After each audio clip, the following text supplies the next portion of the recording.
Well, I do want to keep things as random as I can here on Random Review, and this is certainly about as random as I've done so far. Not to mention, I kind of messed up my hands a little bit, and they're kind of sore from some yard work today. Yes, I was doing adult things in the yard. But now we're here to do some more jovial things. And we're going to talk about a Micromaster team, of all things for me to review. This is the G1 Race Car Patrol, one of the early ones released back in the late 80s. That's about 1989, actually. These are some old little toys. And we're going to go over them one by one. And see, I think I'm going to start with Tailspin. Now, they are cars, so guess what? They're Autobots. Big surprise. And they all represent some different type of sports car, this one being a Porsche race car. As you can see, despite the name Tailspin, he has nothing to do with a bear flying a plane. He is very blue, and he is very, very sparsely decoed, with just the windows done up in gray. He's a nice car. I really like this design of race car, even though I think Transformers are like the only time I actually see this design. I don't think I've actually ever seen this thing actually run a race. But I do like the design. It's vaguely futuristic. I feel it's very appropriate for a Transformer, so I was happy to see it. And this is one of those that I kind of grew up with. I had two of these as a kid. Both of them broke, and somehow in adulthood, a third one came into my life. I'm just destined to have Tailspin, I assume. So you can see, he is a micro-sized toy, but he's got some decent molding. You can see the tail, you can see the spoiler in the rear is done up. You can see little grooves and panels and such done across his mode. Some indentations where headlights would be. All that fun stuff. But it's all still very simple, very minimalistic, as it were. So transformation on him, we flip out the legs from the rear, and then flip the front up. And that creates our robot mode. They're that simple. These are the forebears to the Minicons, but these are even more simple than they are. This was back in the 90s, late 80s, early 90s micro craze with micro machines, and everything had to be like super tiny, so you get a whole bunch of toys in one little box. You know, in these days they sell them individually, one at a time, because we can put Star Wars on the box and people will buy it that way. So Tailspin, in his robot mode, kind of a unique head thing going here. Well, I say unique. His head is vaguely Optimus Prime from the molding itself, but he's got this missile rack on both sides that is a little bit aggressive for an Autobot, but I always kind of liked how it looked. I kind of like this thing, like the way his front just kind of leaves these big panels above his head. I always imagined these to be like some like missile launcher casings or like a big magnet weapon or something. I don't know, this is how imagination works as a kid. You just come up with... no toy has a flaw. It just has a feature that you need to think up for yourself. That's actually a really good way of putting it.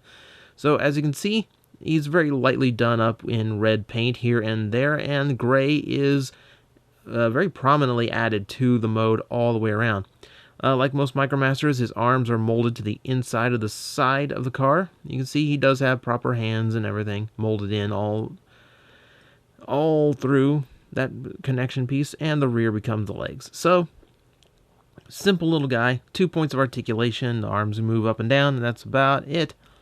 And with that, we can move on. And who do we move on to next? I think Swindler will do. Yes, the Decepticons have Swindle, the Autobots have Swindler, and their swindling is much, much smaller. He is, however, a DeLorean, which makes him much, much cooler than he has any right to be. Again, very sparse on the paint apps, just the windshields, all done up in black, and the molding is pretty thin here, just enough to tell what it's supposed to be. You can see the edges of the doors, as well as little spots where the headlights and grille would be. Not so much going on in the back, though we do have all those vents in the back window, so he's got the details where it counts. Nothing too impressive, though. But, hey, it's a little tiny transforming DeLorean. I think everyone's wanted a transforming DeLorean at some point in this fandom, so here you go. It's all yours. It's just only 2 inches long is all. Alright, so to transform, we fold the legs out from the rear, and then we flip the front down to form the chest piece. So a little bit of classic Autobot in that. Then we raise up the arms to complete our robot mode. As you can see, he actually does carry quite the different look from Tailspin, as he actually does get to have a little bit more color breakup in his torso. I'll give you a close-up look at the head. Not too bad, a little bit plain, very round and just one big tall crest. He's got a visor going, which I always like the visor look. Again, the molding is pretty sparse. You got the hands molded inside, though they don't go too far from his chest, so you're not going to see a whole lot of the arm that's molded in. And again, the only articulation is the up and down shoulders. Now, no real new molding aside from the head being revealed here. The legs pretty much form up the standard legs for a Micromaster. Though, I will say, like, having that chest there as the front end as the chest does give him a little bit more of that classic Autobot look that I tend to like. So he makes a nice little retro tiny version of your 84, 85 style Autobots. So that makes him stand out a little bit, and I quite like him that way. So from there, we can move on to Freewheeler.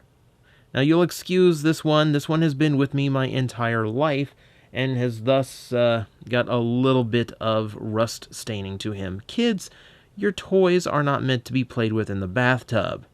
Unless they're specifically made to be played with in the bathtub, but hey, that's neither here nor there. Transformers typically don't play well in the bathtub, in spite of what evangelists might tell you from time to time. So we have, we have a Lamborghini Countach. He's kind of like a little yellow sideswipe. It's pretty much the same vehicle, though this one is a little bit bulkier in some parts. There's some heavier molding here in the back than sideswipe has. Just a little bit. And actually, the yellow on this one is so bright against the lights, it's actually maybe a good thing it's dirty with the rust stain, just because it brings out the detail a little bit. It's kind of weird. Well, okay, it's a cool little Lamborghini. It's a little bit squat, a little bit fat, a little tall for a Lamborghini. But, I don't know, what really sticks out is the fact that his hinges for transformation are so obvious here. This really kind of detracts from the overall look of the vehicle mode. And it's a Micromaster. It's a micro, but so you kind of forgive it a little bit, but he does have some molding here for the covers on the headlights, and as I said, the rear does have quite a bit of detailing to it. He does get in like little signature details, like that little indent on the side of the Lamborghini. I never know what those indents are called. I just see them on every Lamborghini I see. Alright, so let's go ahead and we'll transform him, rusty wheels and all, and we'll start by flipping the legs out from the rear. Do you see a pattern yet? Then we'll flip the hood to the back, and that gives us our completed robot mode for Freewheeler. Very bright color scheme, yellow and red, very warm colors, very energetic. So nothing too bad there, but a little bit glaring on the eyes, maybe. He might hit a little bit hot shot for some people. Though the head looks a little bit more pterosaur now I think of it. Not quite. It's got some classic, kind of Autobot-esque features. It's got the, center head crest, little extra parts molded onto the side to bulk it out a little bit. Not bad. I like the vents in the chest that have been painted in too. That's a nice little detail. Now for him, again, you have, I'll show you the one that isn't so bad. You have the arms molded into the side, and you can see them clearly. However, because the windows of the car are also part of the hands, they hit on this part of the leg a lot, which means he does not have quite the range that his teammates do, which does take him down a peg, even though a tiny little transforming Lamborghini is quite cool. Aside from that, just like any other Micromaster, arms move up and down. You have your knees of the transformation hinge. I should actually be showing that all of these guys do have hips that move up and down at the waist, but it's generally a useless piece of articulation since you really can't do anything with it, This is the toy you hold up and use your imagination thing in order to play with, and then get into some kind of aerial pose while you hold it in your hands. Not really meant for posing, but hey, if you want them to sit down, they can sit down. So there's that. Okay, so scratch that. 4 points of articulation, which is very typical of a Micromaster. So that's pretty much what Freewheeler's all about. And now, team leader, and this one is of particular interest to me. This one is Road Handler. Bright red, he is a Firebird, and looking a little familiar. He's looking very Wind Charger. But no, different characters, they just both happen to be red. As you can see, a lot more paint on him, all done up in windows. We get a little bit of the moonroof as well. And again, like his yellow teammate, he does have those hinges popped up on the top of his hood rather, and it does kind of detract from what is overall a very nice little tiny car. Again, the molding is sparse. You can see little bits for the grille, the headlights, a few little panels here and there. You're lucky to get enough detail to make out the door handles on these guys, but hey, they do include them. Taillights are sculpted as well. Still, very light, very standard little Micromaster. Guess what we're going to do now? Transform by flipping out the legs, like we always do, and that just kind of flips up to the back. So he kind of gets one of the least impressive transformations, and simply, there's not a whole lot going on. But the robot mode actually turns out pretty nice. Again, we're going with that very vibrant yellow and red color scheme, but the red is more predominant here, which I think is a good thing. And we get some touches of blue to break up the yellow, so he's looking very primary color. Now, here's why I'm so interested in this figure. I'll give you as close-up of a headshot as I possibly can. Tell me that's not Cheetor's head. I know someone in the comments is going to, but man, blue face, red helmet, those, that particular shape to the helmet, the crests on it, that is like so spot on Cheetor. I could have sworn this is what he looked like as an Autobot before the big changeover and everyone went animal on them. But yeah, that always struck me as really, really weird. He does have a lot of resemblance to Cheetor going for him. Again, I do like this robot mode. Something else in the chest I'll point out, he's got kind of a Gundam-esque chest with his torso parts kind of moving out to a point and then blocked off in the center like there's a cockpit in there. So he's got a little bit of Japanese robot in him, which I guess is appropriate for something that's originally a Japanese robot and all. Again, articulation, everything just kind of moves up and down at the arms and the hips. The reason I don't show the hip articulation very much is because it's not really sculpted for it. While it is there and you can do it, you kind of have to force the plastic because it's not rounded enough to clear his midsection and his waist. So sometimes these can get a little bit broken just because they're not quite meant to bend properly. Headmasters had the same problem with their shoulders for a long time. But yeah, he's not too bad. I think he's the most, kind of all-rounded. I think the robot mode's probably the best of the four, but again, the vehicle mode kind of takes a hit for the hinges exposed. Sentimental favorite is still Tailspin, though, just because I've had this for so long in my collection.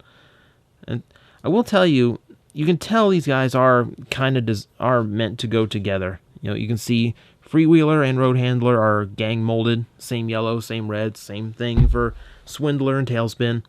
So they are definitely a team, definitely meant to be working together. And that's the whole point of a Micromaster team. Teamwork. And I think these guys balance each other out in ways. I think the robot modes look diverse enough to make them all interesting. I do like the robot mode designs, and I like how each one is a very different type of sports car. So if you can tell your cars apart, you can get some appreciation out of them. However, I do think they fall short on all having such a similar transformation, because there are Micromasters that did it other ways, even as simple as having the front end flip out into the legs rather than the rear. But in this case, they all just kind of have the same exact trick going on, with the exception of Swindler. So, of course, the one who sounds like a Decepticon is the one who's a little bit more rebellious in his transformation. But overall, this wasn't a bad team to pick up as a kid, and I'm kind of shocked I still have all four of them, though they left me and then returned in various ways. Still, it's a nice bit of nostalgia. These were some of the first toys I ever was able to buy with my own money, and I kind of still have a soft spot for them. Now, I will tell you guys, I am taking random review off for Friday just because it's Christmas, and I really don't want to have any workload on Christmas if I can avoid it. You'll still be getting a Toycember, and hopefully something else if I can get the editing done in time. If not, it's going to be late, but oh, it might be worth the wait. Just stay tuned. I've got things in the works.